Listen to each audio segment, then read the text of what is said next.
ছোট ভাই হাফেজ মাওলানা মেহেদী হাসান। হাফেজ মাওলানা মেহেদী হাসানকে কোরআন এবং হাদিস থেকে আলোচনা করার জন্য আজকের ওয়াজ ও দোয়া মাহফিলের পক্ষ থেকে সবিনয়ে আহ্বান জানাচ্ছি।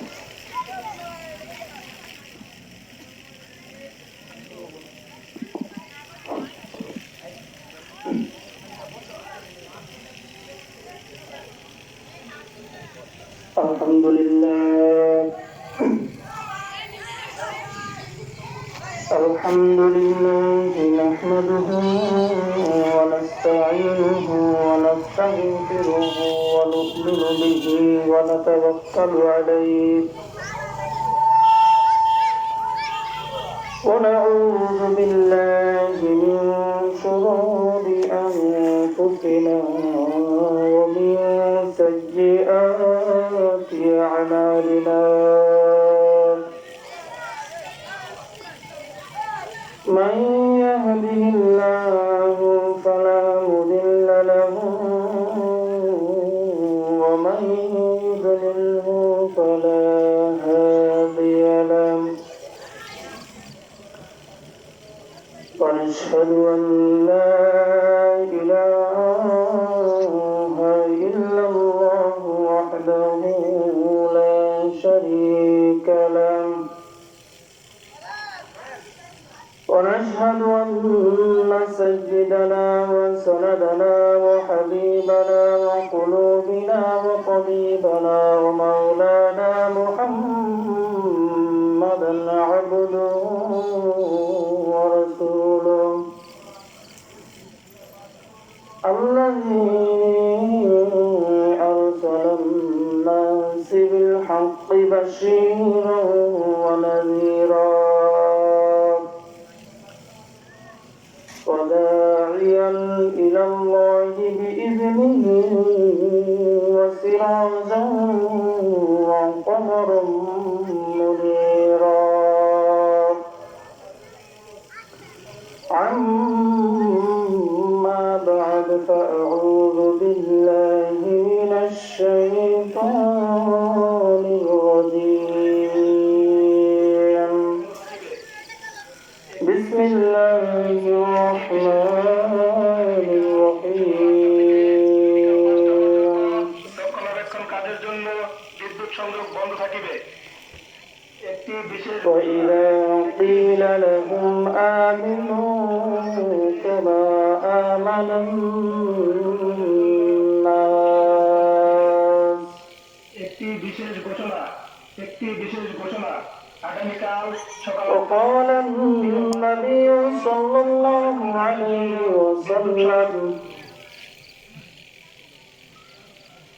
أخلص دينك يكفك العمل القليل أو كما قال عليه الصلاة والسلام إن الله وملائكته يصلون على النبي يا أيها الذين آمنوا صلوا عليه وسلموا تسليما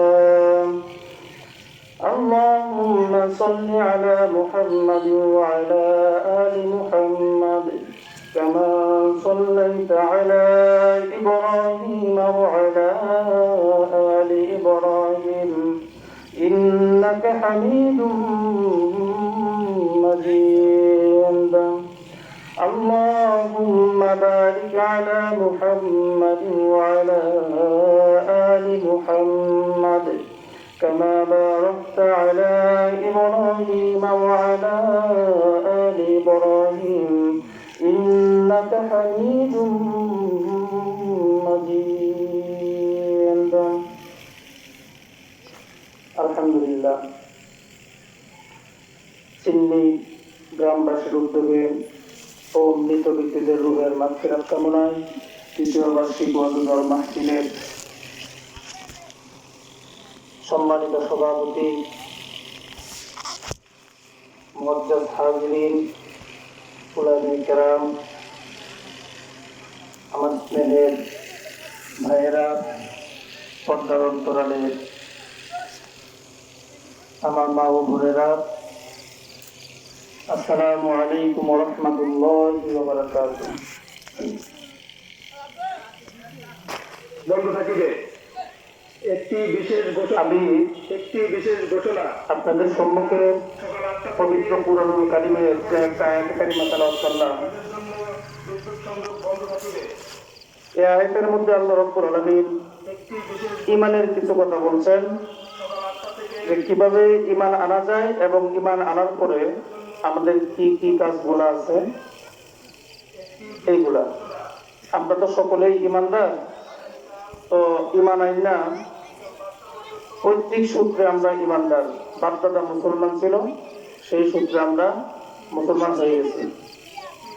মুসলমান হওয়ার পরে ঈমান আনার পরে আমাদের কিছু কাজ, আমাদের ঈমানটা খুব ভালোভাবে যত্ন সহকারে মৃত্যুর আগ পর্যন্ত রাখা, এটা হলো আমাদের উপরে ফরজ।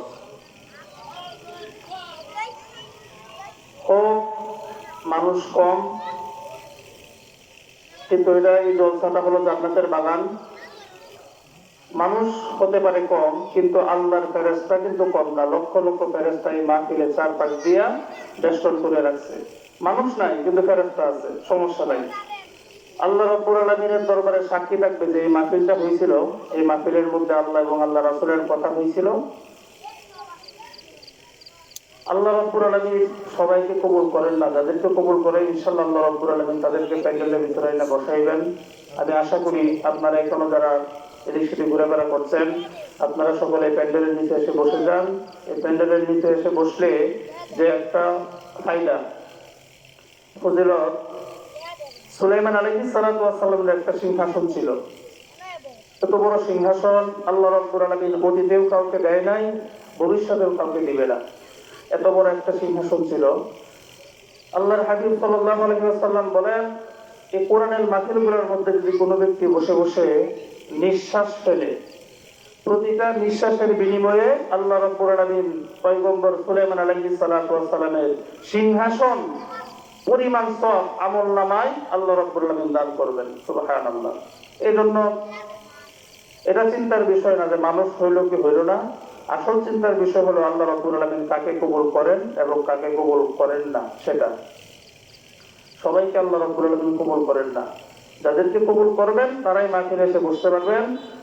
সুতরাং আমি আমার আয়াতের মধ্যে ফিরে যাচ্ছি। আল্লাহ রাব্বুল আলামিন ঈমানদারদেরকে ডাক দিয়ে বলছেন, وَإِذَا قِيلَ لَهُمْ آمِنُوا كَمَا آمَنَ النَّاسُ,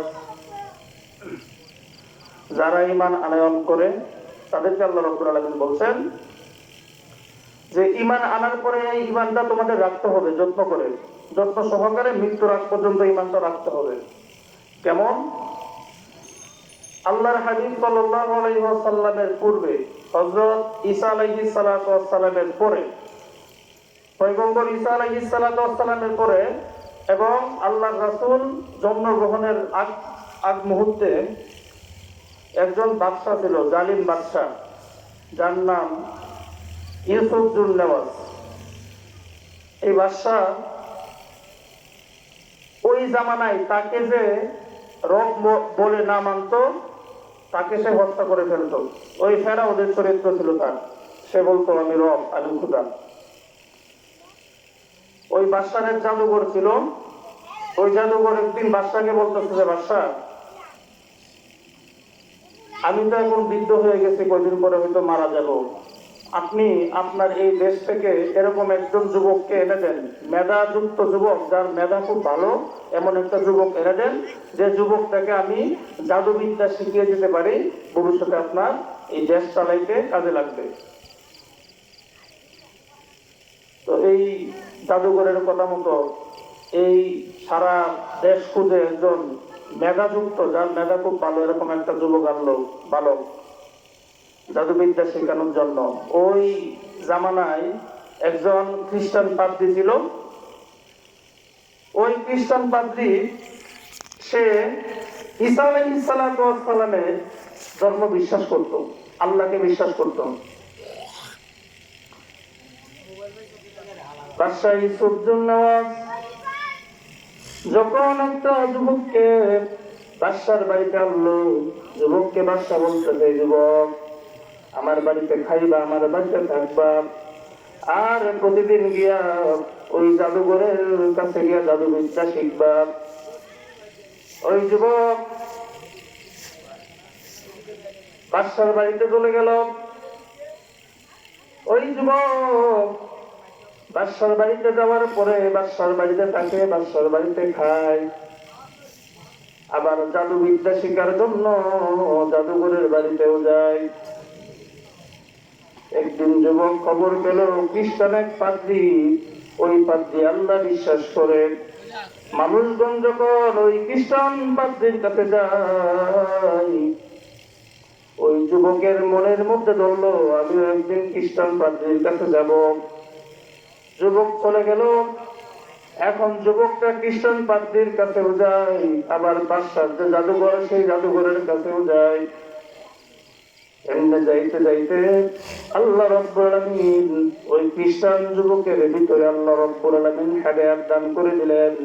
ওই খ্রিস্টান পাদ্রীর রবের উপরে ওই যুবকটা তাওহীদের প্রতি বিশ্বাস ঈমান নিয়ে আসলো। ঈমান নিয়ে আনার পরে খ্রিস্টান পাদ্রী যুবকটাকে ডাক দেয়, বলে, যুবক তুমি যে ঈমান আনছো, এই ঈমান কিন্তু এটা লুকায় রাখার জিনিস না। এই ঈমানটা কিন্তু একদিন প্রকাশ হয়ে যাবে। যেদিন ঈমানটা প্রকাশ হয়ে যাবে সেদিন তুমি আমার নাম বলবা না। ওই যুবক বলতেছে, ঠিক আছে। একদিন ওই বাদশার একজন উজির ছিল অন্ধ। ওই উজির ওই যুবক ছেলের কাছে বলতেছে, ভালো আমার চোখগুলা বন্ধ, যদি ভালো থাকতো তাহলে আমি দুনিয়াটা দেখতে পারতাম। ওই যুবক ডাক দিয়ে বলে, তোমার চোখ ভালো হয়ে যাবে। উজির ডাক দিয়ে বলে, কেমনে ভালো হবে? যুবক ডাক দিয়ে বলে, তুমি যদি বিসমিল্লাহ বলে আল্লাহর উপরে ঈমান আনতে পারো, আল্লাহ রাব্বুল আলামিন তোমার চোখ ভালো করে দিবে। ওই যুবকটা বলল, আমি আল্লাহর উপর ঈমান আনলাম। আল্লাহ রাব্বুল আলামিন ঈমান আনয়ন করার পরে ওই উজিরের চোখ ভালো করে দিল। পরের দিন যখন বাদশার দরবারে গেল, বাদশার দরবারে যাওয়ার পরে বাদশা ডাক দিয়ে বলে, উজির তুমি দেখি ভালো হয়ে গেছো, তোমার চোখ দেখি ভালো হয়ে গেছে, কেমনে হইল? উজির ডাক দিয়ে বলে, আল্লাহ করছে। বাদশা বলতেছে, আমি বললাম আল্লাহ, আমি স্যার আবার আল্লাহকে কোন আল্লাহ করছে?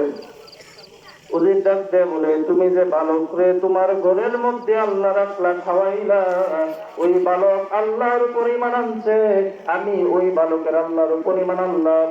আল্লাহ রাব্বুল আলামিন ঈমান আনার কারণে আমার চোখগুলা ভালো করে দিছে। উজির ডাক দিয়ে বলতেছে, দুধ কলা দিয়ে দুদিন কাল সাপ পুষলাম, এই কাল সাপে আমি খাওয়াইলাম, আমি পড়াইলাম, সবকিছু আমি করাইলাম, আর এখন আমারই সবল মারলো, আমার বিরুদ্ধে চলে গেল, আল্লাহ বিশ্বাস করলো। ওই বালককে ডাক দেওয়া হলো, বললো, বালক তুমি কি আল্লাহ বিশ্বাস করো? বালক বলে, হ্যাঁ আমি আল্লাহ বিশ্বাস করি, আল্লাহর উপর ঈমান আনছি। উজির বলতেছে, কোন আল্লাহ? বালক ডাক দেয় বলে, যে আল্লাহ আপনাকে সৃষ্টি করছে, আমাকে সৃষ্টি করছে, ওই আল্লাহ। ওই বাদশা তার যে দলবল, সেনাদল, সৈন্যদলকে বললো, তোমরা এই ছেলেটাকে নিয়ে পাহাড়ের উপর থেকে ফেলে দাও, ছেলেটাকে মেরে ফেলো। সবাই যখন সন্তান বালকটাকে নিয়ে পাহাড়ের উপরে উঠলো, আল্লাহ রাব্বুল আলামিন গজব দিয়া ওই বাদশার সমস্ত সৈন্যদেরকে আল্লাহ রাব্বুল আলামিন মেরে ফেললো, কিন্তু সন্তানটার বালকটার কোনো ক্ষতি হলো না। বালকটা আবার বাদশার দরবারে আসলো। বাদশা ডাক দিয়া বলল, আমার লোকজন কই? তুমি দেখে কোনো জীবিত? ওই বালক ডাক দিয়ে বললো, আপনার লোকজনকে আল্লাহ রাব্বুল আলামিন মেরে ফেলেছে। বাদশা ডাক দিয়ে বললো, যুবক তুমি কেমনে বাঁচলা? যুবক ডাক দিয়ে বলো, আমি বাঁচি নাই, আমার আল্লাহ রাব্বুল আলামিন আমাকে বাঁচাইছে। আমি বাঁচি না, আল্লাহ বাঁচাইছে। কই আল্লাহ বাঁচাইছে তোমারে? এরকম করতে করতে আরেকদিন এই যুবককে নদীর মধ্যে, সমুদ্রের মধ্যে পাঠানো হলো নৌকা দিয়া। কিছু সৈন্য দিয়া বললো যে এই সমুদ্রের মাঝখানে যুবকটাকে ফালাইয়া রাখতে আসবা। তখন তার সেনারা এই যুবকটাকে নিয়ে যখন নদীর মাঝখানে যায়, সাগরের মাঝখানে যায়, মাঝখানে যাওয়ার পরে আল্লাহ রাব্বুল আলামিন এমন একটা ঝড় দিল, যে ঝড়ে ওই নৌকা ডুবে নৌকার যে বাদশার লোকজন ছিল সব লোক মারা গেল, শুধুমাত্র যুবকটা বেঁচে থাকলো। আবার যখন বাদশার দরবারে আসেন, বাদশাহ ডাক দেয়া বলে, আমার লোকজন কই? তুমি দেখি এখনো জীবিত। ওই বালক ডাক দেয়া বলে, বাদশাহ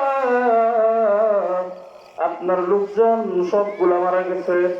বাদশাহ ডাক দেয়া বলে, তুমি কেমনে বেঁচে আছো? বালক ডাক দেয়া বলে, আমি বেঁচে নাই, আমার আল্লাহ রব্বুল আলামিন আমাকে বাঁচাইছে। এখন সারা দেশের মধ্যে এটা নিয়ে কথা কানাকাটি যে বাদশাহ একটা ছোট বালকের সাথে তার শক্তি দিয়ে বুদ্ধি দিয়ে কোনো কিছু দিয়ে পারতেছে না, সমস্ত মানুষ জেনে গেছে। তখন ওই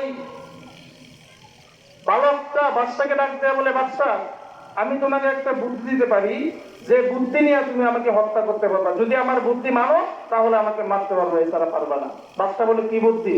বালকটা ডাক দেয়া বললো, তুমি একটা মাঠের মধ্যে সমস্ত এই দেশের সমস্ত লোকদেরকে ডাক দিবা, জড়ো করবা।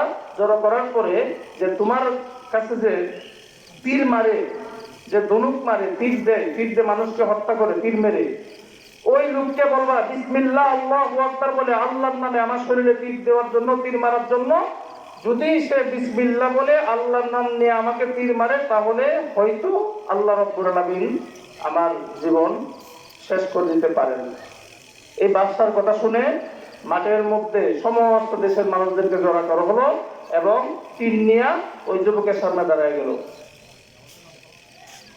যুবকের সামনে দাঁড়ানোর পরে সমস্ত দেশের মানুষ দেখতেছে জিনিসটা। ওই বাদশার যে উজির তীর নিয়ে দাঁড়াইছে, তীর নিয়ে দাঁড়ানোর পরে বিসমিল্লাহি রাব্বিল গুলাম, বিসমিল্লাহি রাব্বিল গুলাম বলে তীর মারছে। ওই বালকটার বুকের মধ্যে তীরটা লেগে গেছে। বালক মাটিতে পড়ে গেছে, জায়গার মধ্যে শেষ হয়ে গেছে। আল্লাহ রাব্বুল আলামিন জান কবজ করে নিছেন। এই দৃশ্যটা যখন সারা দেশের মানুষ দেখলো, সারা দেশের মানুষ দেখে বলতেছে, বালক তুমি তো মরে গেলা, কিন্তু তুমি জিতে গেলা। তুমি মরে গেলা কিন্তু তুমি জিতে গেলা। বাদশা তো হেরে গেল। কেমনে জিতে গেলা? তুমি মরে গেলা যে রবের কারণে, যে ইমানের কারণে তুমি মারা গেলা, যে ইমানের কারণে তুমি বাদশার তীরের সামনে দাঁড়াইলা। আমরা সমস্ত মানুষ তোমার রবের উপরে ইমান আনলাম, সমস্ত মানুষ কালিমা বলে মুসলমান হয়ে গেল। এখন দেখেন, এটা হলো হিতে বিপরীত। বাদশা চাইছিল যুবকটাকে মেরে ফেললে তাহলে মানুষ সবাই বলবে যে না ঠিক আছে, কিন্তু মারার পরে এখন দেখা যায় সমস্ত মানুষগুলো ইমানদার হয়ে গেছে। কারণ ইমান এমন একটা জিনিস, পীরের সামনে গিয়া দাঁড়াইলেও ইমান যায় না। তাফসীরের কিতাবের মধ্যে আছে ফেরাউনের ঘটনা।